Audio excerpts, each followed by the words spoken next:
Oui, oui, oui, non, mais ça.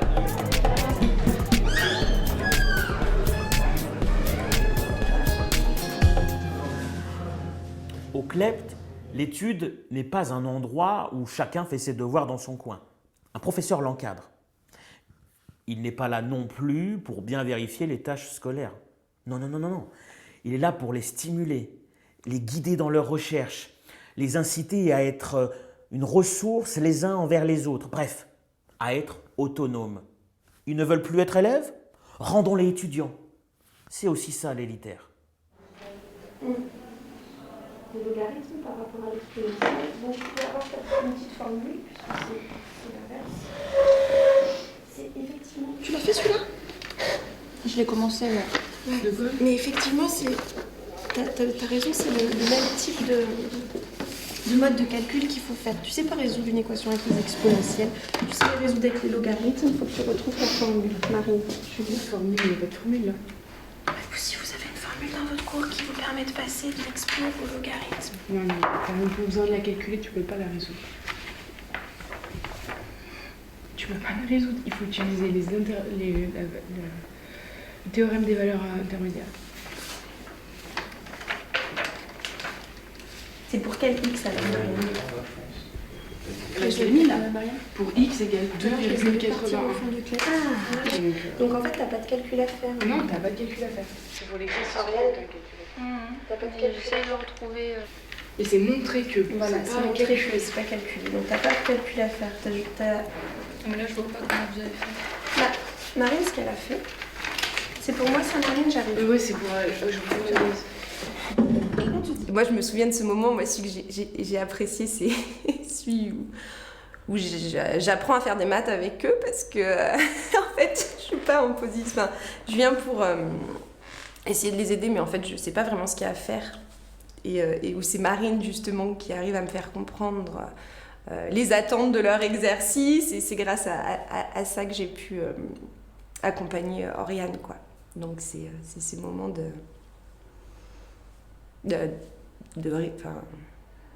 d'insécurité pour nous aussi, parce que du coup, dans les études, on est aussi amené... Là, j'avais effectivement que des élèves de SES, donc j'ai fait beaucoup autour des SES. Ça veut dire quoi, ça? Il y a des externalités positives. Mais justement, je crois que c'est ça qui me bloque. Ouais. Je pense que je sais pas ce que ça veut dire. En fait, j'ai jamais compris ce que ça veut dire. D'accord. En fait, je comprends pas.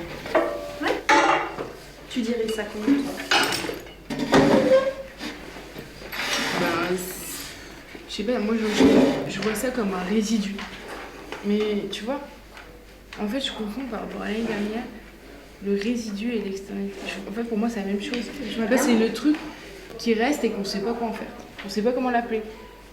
Et c'est pour ça que tu m'as dit productivité tout à l'heure, au lieu Ouais. d'externalité. C'est quoi le résidu? C'est ce qui reste à la fin et qu'on sait pas trop déterminer ce que c'est. On sait pas d'où c'est produit en fait. C'est ça, non? Tu veux aider, toi? Margot, c'est quoi une Non mais j'ai externalité? compris, mais putain, comment expliquer Non, mais moi, j'ai pas compris. À expliquer, ouais, c'est moi aussi à faire les phrases claires.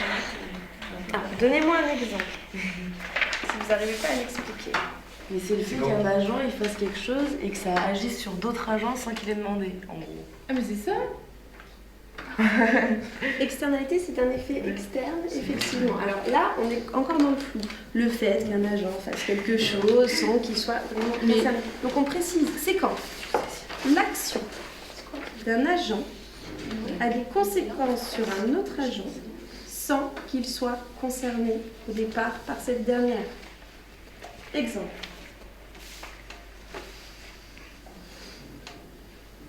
Tu m'en donnes un? Non. Non. Exemple, j'ai une super maison. Une maison? J'ai une super maison.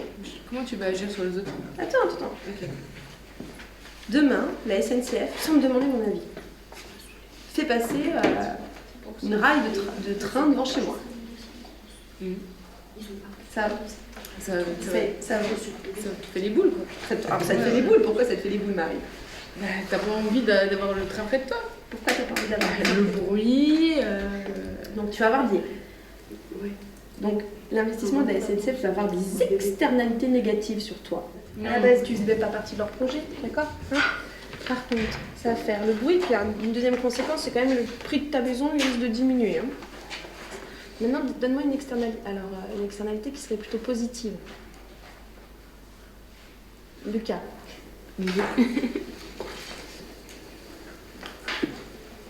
Une entreprise, Oui. elle se sert de ses employés pour produire quelque chose, produire de la richesse. Oui. Cette richesse, elle va être prise en partie par l'État, qui va s'occuper de l'éducation des 10 employés, ou en tout cas de leurs enfants. Et donc l'entreprise pourra engager derrière des gens plus diplômés. Et donc leur fournir des emplois avec une plus grosse plus-value, et donc gagner plus d'argent. Donc elles vont pouvoir investir plus. L'externalité positive dans l'affaire, c'est l'entreprise, elle n'a pas payé pour l'éducation de ses employés. Elle a payé des impôts et l'État s'est arrangé a utilisé ces impôts-là pour éduquer les employés en question. Oui, ça. Donc voilà, donc là ce qu'il te dit, mais c'est ça Lucas. Donc là ce qu'il te dit Lucas, c'est que investir dans l'éducation, ça produit des externalités positives, c'est-à-dire que c'est profitable à tous. Et parce que à celui qui investit, pas que à l'État, pas que à l'homme qui est concerné par sa formation. Ça profite aussi aux entreprises, effectivement.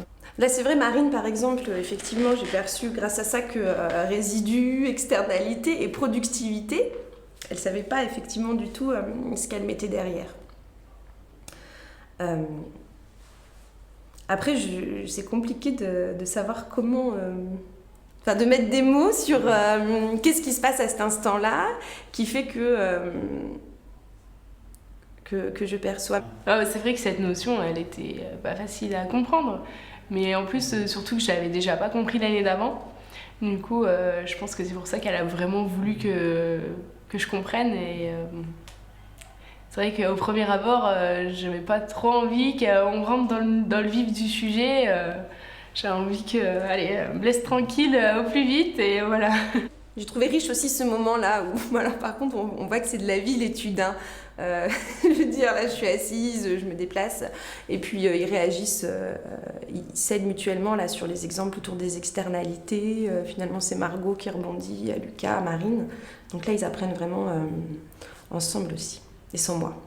Plus le bac avançait et plus on travaillait ensemble et on se rapprochait pour essayer de s'aider et de voir un peu comment est-ce qu'on pouvait avancer ensemble pour aussi apaiser le stress. Et donc du coup, c'était pas mal en fait, à cette période-là. Ce qui n'était pas le cas au début.